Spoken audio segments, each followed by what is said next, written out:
Today we look at some of the ways different cultures from around the world honor their dead. Enter a world of enchantment, of enlightenment, Meg's Magical Mansion. Come, whoever you are, to Meg's Magical Mansion, a virtual guest house for spiritual wayfarers, a place where the ordinary becomes magical, where wisdom is yours for the asking, and where your higher nature is just a wish away. Thanks for joining us here today at Meg's Magical Mansion. I'm Meg, here with my beautiful assistant, Miss Alice Poopers.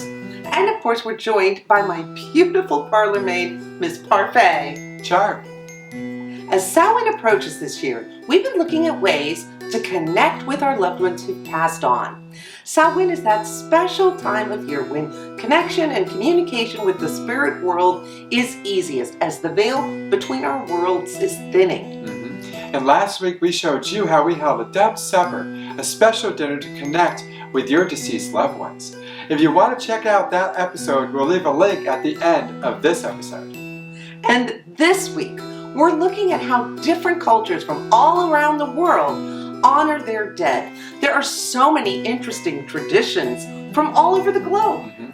It was hard to pick just 4 of them. You know, we could easily do a part 2 on this, so maybe next year we'll do just that. Absolutely. Anyway, get ready to find out some of the ways people around the world have honored their deceased loved ones. There are many ways to honor the ones we love when they have passed. People all over the world have developed ways to honor and show respect for their dead. Today we're taking a look at just a few of those traditions. It's fascinating to see the similarities and the differences.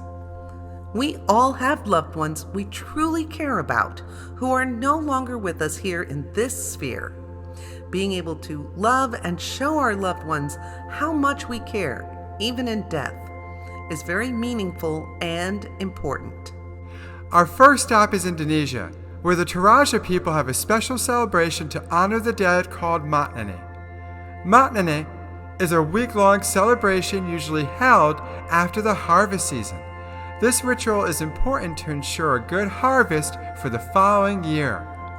Matnane is also called the ceremony for cleansing corpses, or the second funeral. At this time, bodies of loved ones are exhumed for a ritual cleansing. They are redressed in new clothes. Families often share a meal with the corpses and take pictures together. After a feast for the whole village, the bodies are returned to the graveyard until the next celebration. This is an important time for new additions, either through birth or marriage, to be introduced. Of course, we had to include one of the world's most famous celebrations of the dead, Dia de los Muertos. This Mexican tradition is a reunion of the living and the dead. Special altars called ofrendas are created to honor deceased family members.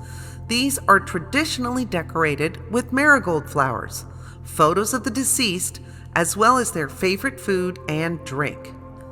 These ofrendas are designed to encourage visits from the land of the dead, as the prayers of their loved ones are heard. Beginning at midnight, right at October 31st, turning into November 1st, is the Dias de los Angelitos, or the Day of the Little Angels. On this day, the spirits of all deceased children are reunited with their families for 24 hours. Special ofrendas are created for this night with toys and treats for the child.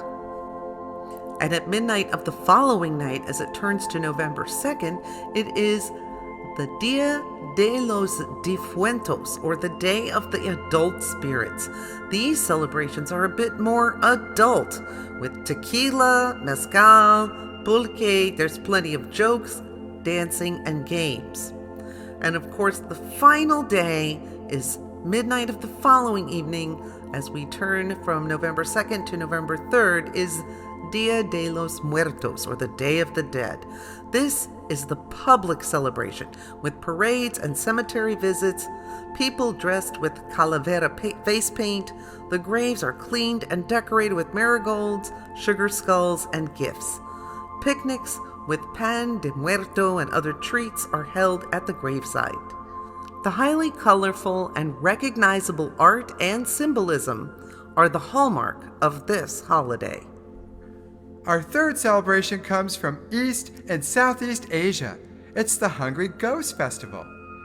On the Chinese calendar, this festival falls on the 15th night of the 7th month.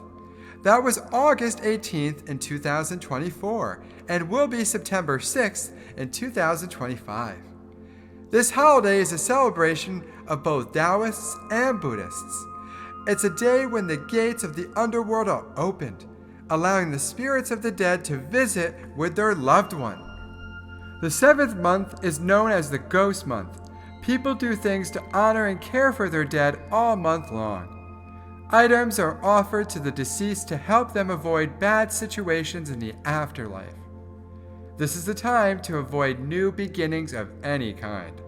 People will plan weddings, starting a new business, moving to a new home around the Ghost Month, as it is considered very unfavorable to start new long-term ventures during this time.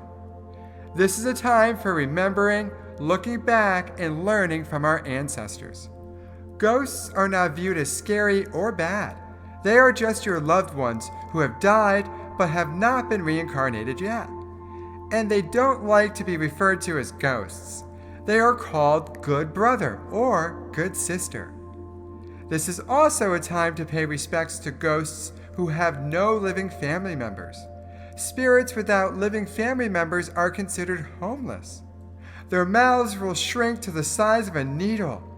Any food they eat catches fire in their mouths. But during the Ghost Month, the gods open their throats and these homeless spirits can join the feasts.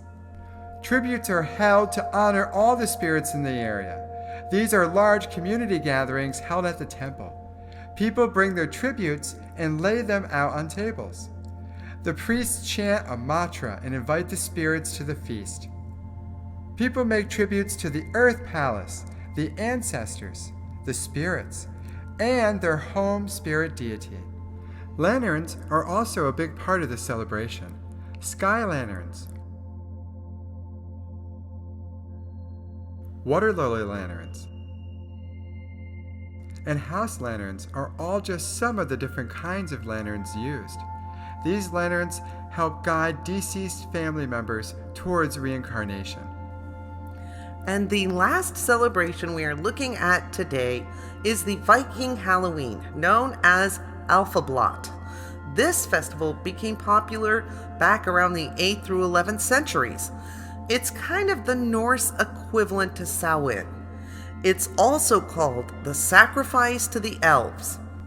To the Vikings, elves were spiritual beings that could take on human form. Elves could be seen as a broad array of lesser gods who hold influence over the natural world, or as spirits that animate the natural world. They also are viewed as long gone, yet still active spirits of ancestors. Alfablot was a time to revere the elves and make offerings to them in an effort to encourage prosperity and ward off bad luck. It's a time when prayers are offered to ensure the bounty of the harvest will last through the long winter.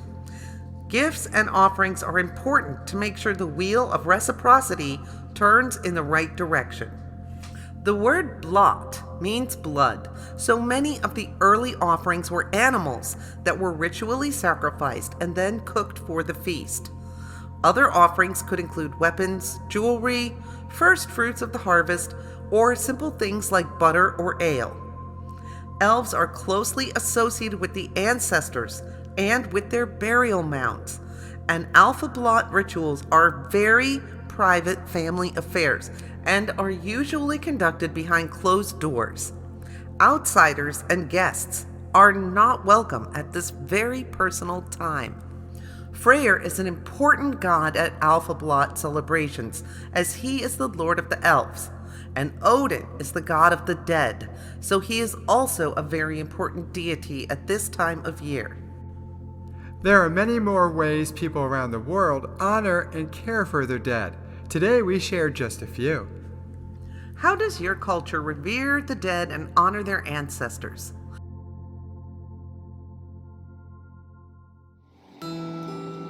That's our look at how people all over the world connect with their dead. You know, I love to look at various traditions from all over planet Earth. And one of the basic precepts of being a chaos magician is looking into everything and anything and learning what works for you. And studying different traditions from all around the world can broaden your thinking and help you look at things in a new way. Yeah, and you know, many of us are afraid of death, and we find this topic to be very challenging. But the truth is, we all are going to have our day of reckoning, and all of us are going to find out for ourselves what death is really like. That's true enough. And you know, thinking about it now, looking at it from a variety of perspectives, can help you gradually become more comfortable with the thought of your own mortality. I'm getting old, so it's coming sooner rather than later for me, Parfait. Girl, you're a spring chicken, so I don't know what you're talking about. Anyway, getting comfort and advice from your ancestors can help you see that this 3D world is just one possible manifestation of your soul. You know, this is a human experience that we're going through to learn important lessons that our souls need to learn to grow and progress. Anyway, whatever you personally believe about death and the afterlife, I hope you found these traditions from around the world interesting. I know I sure did. And so, Meg, since you're so much older than I am, does that mean that I'm going to have to dig you up like every year after you die? You better, girl. I'm going to need some new clothes for sure. So, how do you honor your ancestors, or how would you honor your ancestors? We would love to know. So feel free to drop us a comment in the box below. And remember, in the words of Buddha, 1,000 candles can be lit from a single candle, and the life of the candle will not be shortened. Happiness never decreases by being shared. So thank you for sharing your time and attention with us here today at Meg's Magical Mansion. And happy Samhain, everyone! Yay! Happy Samhain! Happy Until Samhain. next time! Toodles!